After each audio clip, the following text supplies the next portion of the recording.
السلام علیکم بیٹا، آج ہم درخواست نویسی کرنے جا رہے ہیں۔ درخواست نویسی یعنی درخواست لکھنا، نویس لکھنا فارسی کا لفظ ہے۔ یہ درخواست لکھنے کے لیے جو ضروری ہدایات ہیں وہ پہلے میں آپ کو بتاؤں گی۔ درخواست ہے کیا؟ درخواست کے لغوی معنی گزارش، سوال یا عرضی کے ہیں۔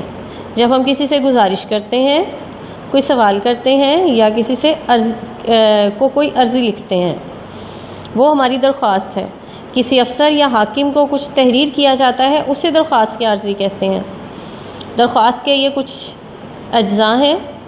جب ہم درخواست لکھتے ہیں تو اسے لکھتے ہوئے ہمیں کن کن چیزوں کا دھیان رکھنا چاہیے، کون کون سی چیزیں ضروری ہیں، یہ آپ کو ایک خاکہ دے دیا گیا ہے جس میں آپ کو یہ سارا کچھ پتہ چل رہا ہے۔ طرز تخاطب، القاب، آداب، نفس مضمون، دعائیہ انداز، اختتام اور تاریخ، یہ درخواست کے اجزاء ہیں۔ اگر یہ آپ لوگ اپنے ذہن میں رکھتے ہیں، کوئی بھی آپ کا جز جو ہے جو سکپ نہیں ہوتا، تو آپ امتحان میں پورے نمبر حاصل کر لیتے ہیں۔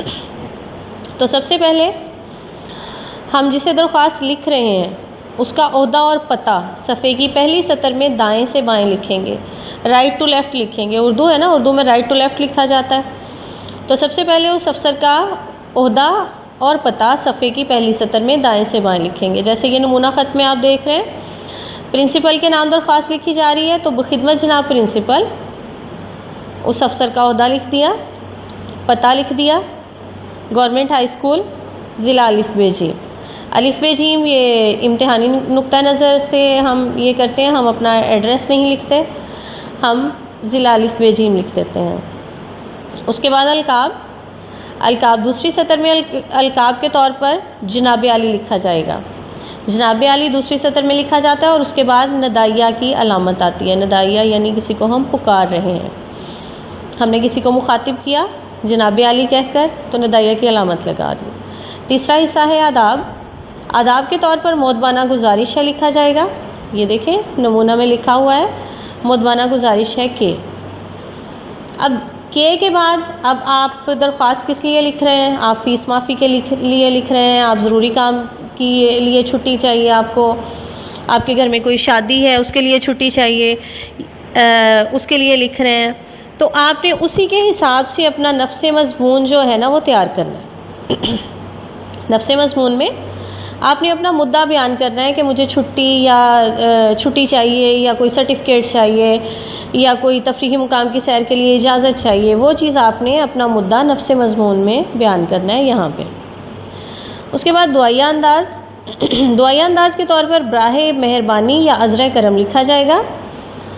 اسے آپ دوسرا پیراگراف بھی بنا سکتے ہیں اور اسی پیراگراف کے مڈ سے بھی آپ یہ شروع کر سکتے ہیں، براہ مہربانی مجھے وہ چیز عنایت فرمائی جائے جو چھٹی ہے، یا کوئی سرٹیفکیٹ ہے، یا کہیں جانے کی اجازت ہے، اور پھر شکریہ ادا وہیں پہ کر دیا جاتا ہے۔ دعائیہ انداز ہے نا یہاں پہ ہمارا، تو آپ کی بے حد نوازش ہوگی۔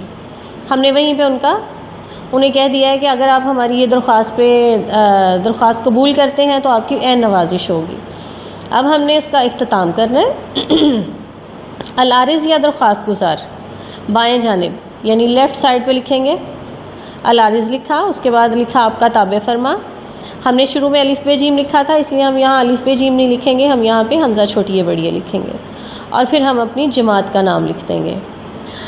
دائیں طرف اختتام کے مخالف جانب تاریخ کا اندراج کیا جائے گا۔ اختتام ہمارا شروع ہوا تھا العارض سے، العارض والی لائن میں ہم نے دوسری طرف جا کے جس دن ہم درخواست لکھ رہے ہیں اس دن کی تاریخ لکھ دیں گے۔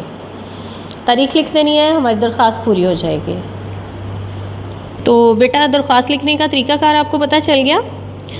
اب آپ کے جو سلیبس میں درخواست ہے جو آپ نے اب لکھنی ہے وہ ہے بنام پرنسپل برائے حصول اسکول چھوڑنے کا سرٹیفکیٹ۔ آپ اسکول چھوڑ کے جا رہے ہیں، اس کا آپ نے سرٹیفکیٹ لینا ہے پرنسپل سے، جس کے لیے آپ یہ درخواست لکھ رہے ہیں۔ تو جیسے کہ آپ کو بتایا تھا، آپ وہ ساری چیزیں جب ذہن میں رکھیں گے درخواست لکھنے کے طریقے والی اجزاء والی، تو سب سے پہلے طرز تخاطب بخدمت جناب پرنسپل، کوما، گورنمنٹ ہائی اسکول، کوما، ضلع الف ب ج، پھر القاب جناب عالی، آداب مؤدبانہ گزارش ہے کہ میں گزشتہ 2 سال سے آپ کے زیر سایہ اسکول تعلیم حاصل کر رہی ہوں یا کر رہا ہوں۔ میرے والد صاحب ایک سرکاری ملازم ہیں، ان کا تبادلہ دوسرے شہر ہو گیا ہے، سب اہل خانہ وہاں منتقل ہو رہے ہیں۔ تو اب یہاں پہ آپ خود سے لکھیں گے کہ میرا یہاں رہنا ناممکن ہے، مجھے بھی ان کے ساتھ جانا پڑے گا۔ پھر آئیں گے ہم دعائیہ انداز کی طرف۔ برائے مہربانی مجھے اسکول چھوڑنے کا سرٹیفکیٹ عنایت فرمائیں تاکہ میں وہاں کے دوسرے شہر میں جہاں جا رہے ہیں، ملتان جا رہے ہیں، وہاں کے کسی اسکول میں داخلہ لے کر اپنی تعلیم جاری رکھ سکوں۔ آپ کی نوازش ہوگی العارض، آپ کی تابع فرما یا آپ کا تابع فرما، حمزہ چھوٹی ہے بڑی ہے، جماعت جو بھی ہے آپ کی، آپ چہارم ہے، پنجم ہے، ششم ہے، اور العارض والی لائن میں دوسری طرف وہ ڈیٹ لکھنی ہے جس دن آپ یہ درخواست لکھ رہے ہیں۔ ابھی آپ کو ورک بک اپنی پہ نظر آ رہا ہوگا ذخیرہ الفاظ، وکیبلری ورڈز۔ آپ کی وکیبلری یہ وہ ورڈز ہیں جو آپ نے استعمال کرتے ہوئے یہ درخواست لکھنی ہے۔